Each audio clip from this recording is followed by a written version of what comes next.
Muslim youth committee ವತಿಯಿಂದ ಮಹಾರಾಷ್ಟ್ರದ ಗಿರಿನಾಥ ಸ್ವಾಮಿ ಮುಸ್ಲಿಮರ ವಿರುದ್ಧ ಅಶ್ಲೀಲಕರವಾಗಿ ಮಾತನಾಡಿದ್ದನ್ನು ಖಂಡಿಸಿ ಅವರ ವಿರುದ್ಧ ಸರ್ಕಾರ ಕಠಿಣ ಕ್ರಮ ಕೈಗೊಳ್ಳಬೇಕೆಂದು ಉಪ ತಹಸೀಲ್ದಾರ್ ಈಶ್ವರ್ ಗತಿ ಇವರ ಮೂಲಕ ಸರ್ಕಾರಕ್ಕೆ ಮನವಿ ಪತ್ರ ಸಲ್ಲಿಸಿದರು. ಅಬ್ದುಲ್ ರಜಾಕ್ ತಡ್ಗಾರ್, ರಿಯಾಜ್ ಮುಲ್ಲಾ, ರಿಯಾಜ್ ಬನ್ನು, ಚೌದ್ದಾರ್ ಸೇರಿದಂತೆ ನೂರಾರು ಯುವಕರು ಭಾಗವಹಿಸಿದ್ದರು. KBN news, Ilkal. ನಮ್ಮ ಮೀಡಿಯಾ ಬಂಧುಗಳ ಮುಖಾಂತರ ಸರ್ಕಾರಕ್ಕೆ ಮತ್ತು ರಾಜ್ಯ ಸರ್ಕಾರಕ್ಕೆ ಮತ್ತು ಕೇಂದ್ರ ಸರ್ಕಾರಕ್ಕೆ ಒಂದು ಪ್ರಬಲವಾದ ಒಂದು ಮನವಿ ಮಾಡ್ತಾ ಇದ್ದೇವೆ.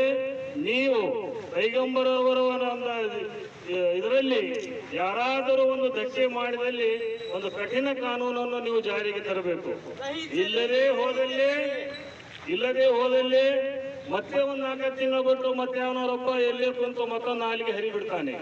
ಎಲ್ಲಿವರೆಗೆ ಅಂತವರಿಗೆ ಕಠಿಣ ಶಿಕ್ಷೆ ಕಾನೂನಿನ ಮುಖಾಂತರ ಕೊಡಲಾಗುವುದಿಲ್ಲವೋ ಇದು ನಿಲ್ಲುವುದಿಲ್ಲ.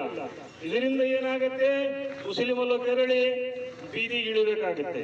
ಆದ ಕಾರಣ ನಾವು ಇವತ್ತು ಈ ಸಂಘಟನೆ ಮುಖಾಂತರ ಇಡೀ ಇಲ್ಕಲ್ ಮುಸ್ಲಿಂ ಮುಖಾಂತರ ಇಡೀ ರಾಜ್ಯ ಮತ್ತು ರಾಷ್ಟ್ರದ ಮುಸ್ಲಿಂ ಅಲ್ಪಸಂಖ್ಯಾತರ ಮುಖಾಂತರ ನಮ್ಮ ರಾಜ್ಯ ಸರ್ಕಾರಕ್ಕೆ ಮತ್ತು ನಮ್ಮ ಕೇಂದ್ರ ಸರ್ಕಾರಕ್ಕೆ ನಾವು ಮನವಿ ಮಾಡ್ಕೊಳ್ತಾ ಇದ್ದೀವಿ. ತಾವು ಮೊಹಮ್ಮದ್ ಪೈಗಂಬರ್ ಅವರನ್ನು ಇದರಲ್ಲಿ ಏನಾದರೂ ಇಂಥ ಅವಹೇಳನಕಾರಿ ಯಾರಾದರೂ ಹೇಳಿಕೆಯನ್ನು ಕೊಟ್ಟರೆ ಅವರಿಗೆ ಕಾನೂನಿನ ಚೌಕಟ್ಟಿನಲ್ಲಿ ಕಠಿಣ ಶಿಕ್ಷೆಯನ್ನು ವಿಧಿಸಿದಾಗ ಮಾತ್ರ ಇಂತಹದೊಂದು ಹೇಳಿಕೆಗಳನ್ನು ಕೊಡುವುದು ತಪ್ಪುತ್ತದೆ. ಇದರಿಂದ ಸಮಾಜದಲ್ಲಿ ಶಾಂತಿ ಉಂಟಾಗುವುದು ನಿಲ್ಲುತ್ತದೆ. ಇಲ್ಲವಾದರೆ ಹೋದಲ್ಲಿ ಮತ್ತೊಬ್ಬರು ಯಾರು ಹುಟ್ಟುಕೊಳ್ತಾನೆ ಮತ್ತು ತನ್ನ ಸ್ವಂತ ಪ್ರಚಾರಕ್ಕಾಗಿ ಇಂತಹ ಒಂದು ಹೇಳಿಕೆ ಕೊಟ್ಟು ಸಮಾಜದಲ್ಲಿ ಅಶಾಂತಿಗೆ ಕಾರಣರಾಗುತ್ತಾರೆ.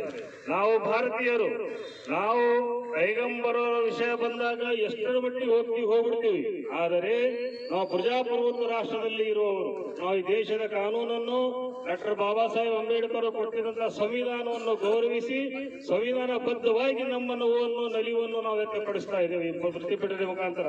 ನಾನು ಮತ್ತೊಮ್ಮೆ ನಮ್ಮ ರಾಜ್ಯ ಸರ್ಕಾರ ತಹಸೀಲ್ದಾರ್ ಸಾಹೇಬರ ಮುಖಾಂತರ ಈ ರಾಜ್ಯ ಸರ್ಕಾರಕ್ಕೆ ಕೇಂದ್ರ ಸರ್ಕಾರಕ್ಕೆ ಮನವಿ ಮಾಡ್ಕೊಳ್ತಾ ಇದ್ದೇನೆ.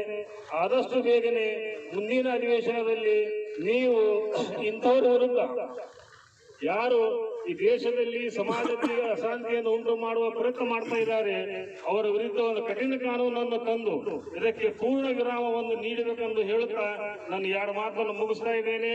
ಜೈ ಹಿಂದ್. ಪೈಗಂಬರ ವಿರುದ್ಧ ಅವಹೇಳನ ಹೇಳುವ ಸ್ವಾಮಿಗೆ ಧಿಕ್ಕಾರ, ಧಿಕ್ಕಾರ. ಸಮಾಜದಲ್ಲಿ ಅಶಾಂತಿಯನ್ನು ಹೊರಡಿಸುತ್ತಿರುವ ಸ್ವಾಮೀಜಿಗೆ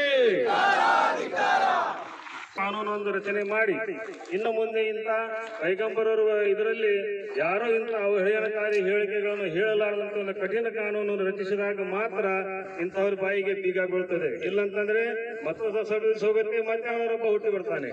ಆದ ಕಾರಣ ಇದರಿಂದ ಮುಸ್ಲಿಮರಿಗೆ ಬಹಳ ನೋವಾಗುತ್ತದೆ. ನಾನು ಒಂದು ಮಾತು ಮತ್ತೊಮ್ಮೆ ಈಗಾಗಲೇ ಹೇಳಿದ್ದೇನೆ, ಹೇಳಲು ಬಯಸುತ್ತೇನೆ.